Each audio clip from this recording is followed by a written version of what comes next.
বিসমিল্লাহির রহমানির রহিম। আসসালামু আলাইকুম। সুপ্রিয় শিক্ষার্থীরা, অনলাইন ক্লাসে তোমাদেরকে স্বাগত।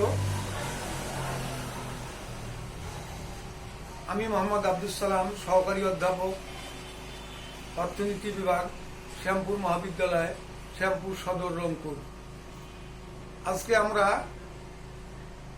পুঁজিবাদী বা ধনতান্ত্রিক অর্থনীতি এবং নির্দেশমূলক বা সমাজতান্ত্রিক অর্থনীতির মধ্যে পার্থক্য লক্ষ্য করব। পার্থক্য বলার আগে আমরা ধনতান্ত্রিক বা পুঁজিবাদী অর্থনীতির সংজ্ঞা এবং সমাজতান্ত্রিক অর্থনীতির সংজ্ঞার কথা স্মরণ করব। আমরা জানছিলাম যে অর্থ ব্যবস্থায় সম্পদের ব্যক্তিগত মালিকানা থাকে, যে অর্থ ব্যবস্থা ব্যক্তি উদ্যোগের স্বাধীনতা থাকে, যে অর্থ ব্যবস্থা মুনাফার উদ্দেশ্যে পরিচালিত হয়, সেই অর্থ ব্যবস্থাকে আমরা পুঁজিবাদী বা সমাজতান্ত্রিক অর্থ ব্যবস্থা বলব। আর যে অর্থ ব্যবস্থা সম্পদের কোনো ব্যক্তিগত মালিকানা নাই, যাবতীয় সম্পদের মালিক রাষ্ট্র, যে অর্থনীতি সামাজিক কল্যাণের ভিত্তিতে পরিচালিত হয়, সেই অর্থ ব্যবস্থাকে আমরা সমাজতান্ত্রিক বা নির্দেশমূলক অর্থ ব্যবস্থা বলে থাকি। এখন আমরা দুইটি অর্থনীতির মধ্যে পার্থক্য, দুইটি অর্থ ব্যবস্থার মধ্যে পার্থক্য দেখাবো। প্রথমে আমরা দেখব মালিকানার, সম্পদের মালিকানার ভিত্তিতে। তো আমরা পুঁজিবাদী অর্থব্যবস্থায় জমি, বাড়ি, উৎপাদনের যাবতীয় উপকরণের উপর ব্যক্তি মালিকানা বিদ্যমান থাকে। এখানে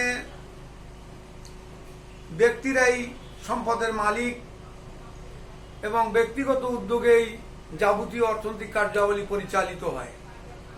পক্ষান্তরে সমাজতান্ত্রিক অর্থব্যবস্থার উপর, সম্পদের উপর কোনো ব্যক্তি মালিকানা থাকে না। যাবতীয় বিষয় সম্পত্তি, উপকরণের উপর রাষ্ট্রীয় মালিকানা বিদ্যমান থাকে। দ্বিতীয়ত আমরা দেখব ব্যক্তিগত উদ্যোগের স্বাধীনতা।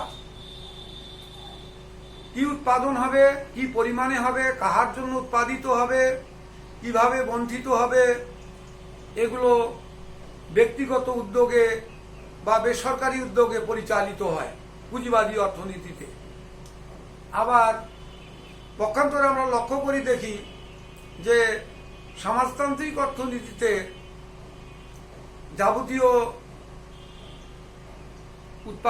উৎপাদন কি উৎপাদন হবে, কিভাবে উৎপাদিত হবে, কি পরিমাণে উৎপাদিত হবে, এটা সম্পূর্ণ রাষ্ট্র কর্তৃক, অর্থাৎ কেন্দ্রীয় পরিকল্পনা কর্তৃপক্ষ কর্তৃক নির্ধারিত হয়।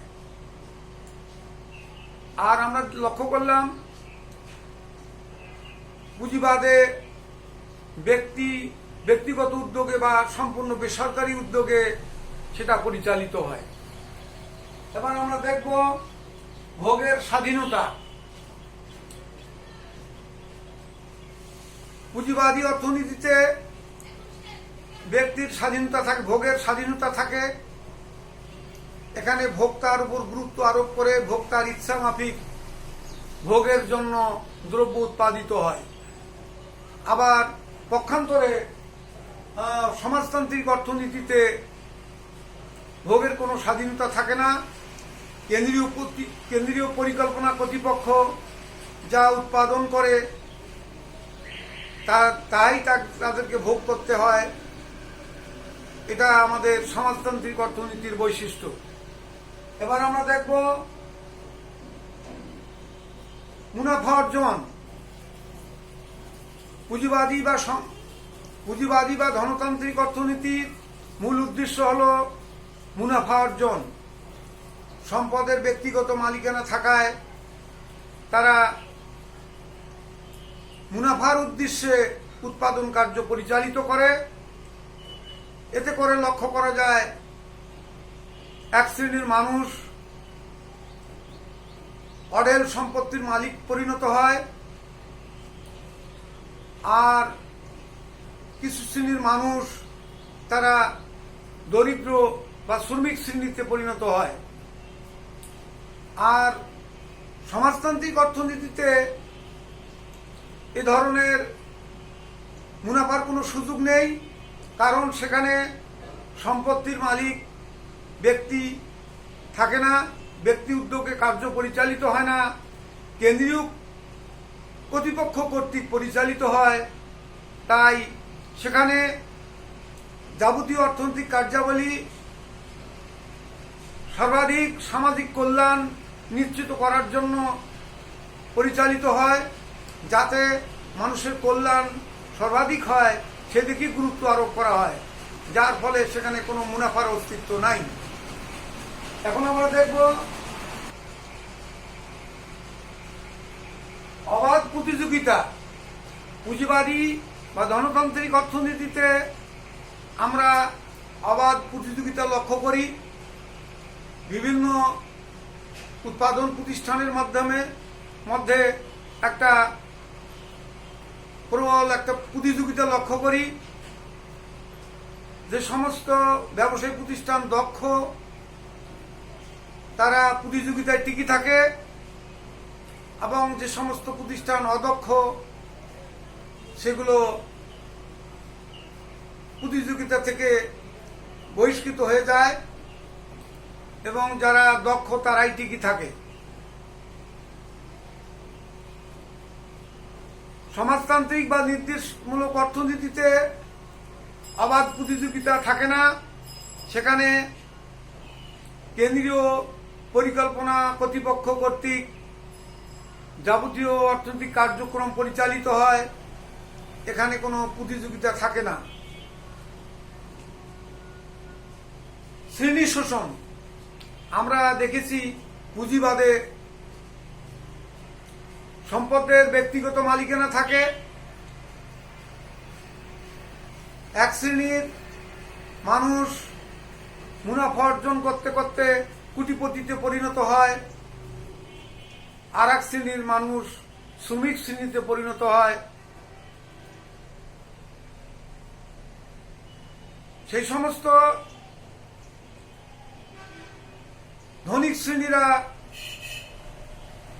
উদ্বৃত্ত ভ্যালু শোষণ করে নেয়, এবং তারা আরো ধন সম্পদের মালিকে পরিণত হয়। শ্রমিক শ্রেণী আরো শোষিত হয়। পুঁজিবাদে আমাদের শ্রমিক শোষণের অস্তিত্ব খুঁজে পাওয়া যায়।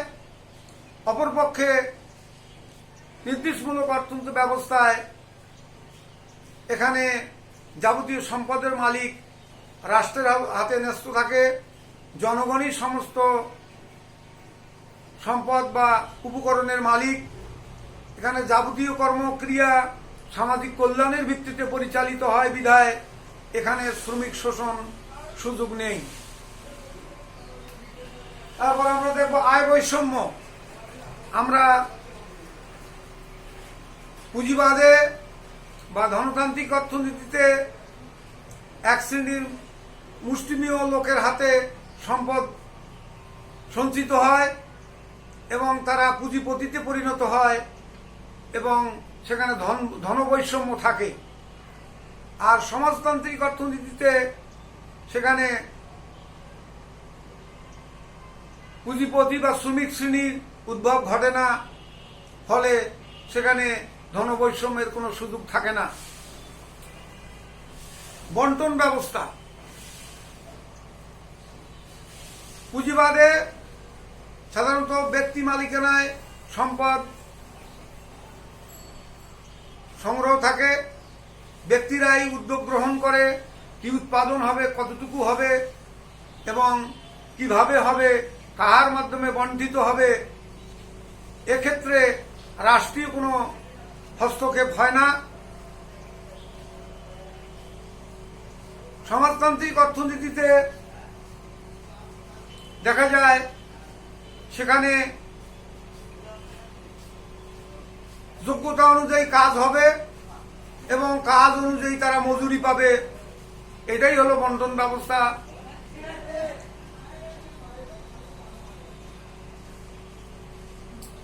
অর্থনৈতিক পরিকল্পনা,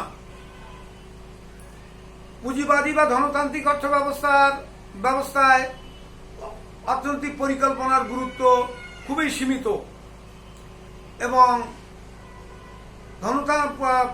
নির্দেশমূলক অর্থ ব্যবস্থা পরিকল্পনার গুরুত্ব অধিক এবং সমাজতান্ত্রিক অর্থ ব্যবস্থাকে পরিকল্পিত, এই জন্য আমরা পরিকল্পিত অর্থনীতি বলে থাকি। যাবতীয় কার্যক্রম পরিকল্পনার মাধ্যমে সর্বাধিক কল্যাণ নিশ্চিত করার জন্য পরিচালিত হয়, তাই সমাজতান্ত্রিক অর্থনীতিকে পরিকল্পিত অর্থনীতি আমরা বলে থাকি। বাণিজ্য চক্র, পুঁজিবাদী বা ধনতান্ত্রিক অর্থনীতিতে বাণিজ্য চক্র লক্ষ্য করা যায়।